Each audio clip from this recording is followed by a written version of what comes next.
Ramdam para sa mga kongresista ang desisyon ng Senado na sundin ang naunang panukala ng Kamara na tapyasan at ilipat sa ibang ahensya ng pamahalaan ang 1.2 billion pesos na budget ni Vice President Duterte.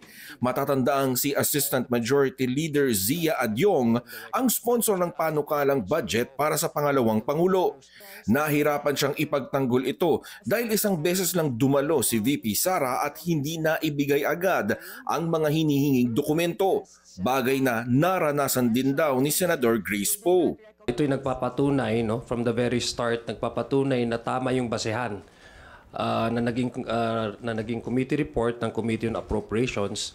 Pangalawa, as a sponsor, alam ko yung na-experience po ng Senate ngayon when they were asking for the documents. It really is difficult for a sponsor to really defend this proposed budget kung walang coordination ang ahensya na dinidepensa mo. Patunay rin daw ito na hindi totoong pinupolitika ang budget ng pangalawang Pangulo. We gave sufficient time for the OVP to attend as well as to produce documents in support to their proposed budget. Yung trinabaho po dito ng Kongreso ay may mga sapat na basihan at hindi po ito resulta ng pamumulitika lamang. Paliwanag pa ng mga kongresista, inilipat lang ang budget na hinihiling ni Duterte sa DOH at DSWD na nangangailangan din ng dagdag na pondo. Yun nga lang, binawi rin ng Senado ang idinagdag ng Kamara na ayuda sa Kapos ang Kita program o AKAP ng DSWD. Kung meron lang naman silang counter suggestion, sana hindi yung pag-alis, kundi pagtingin kung paano natin mas may improve pa ang implementation o di kaya kung merong kabalikat na programa.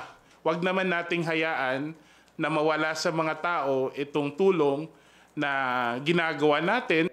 Kabilang si Bongalon sa Bicameral Conference Committee para pag-isahin ang bersyon ng Kamara at Senado at nangako itong ilalaban niya na maibalik ito. Samantala, umaasa ang mga kongresista na a-attend si dating Pangulong Rodrigo Duterte sa pagdinig ng Quadcom bukas tulad ng kanyang ipinangako.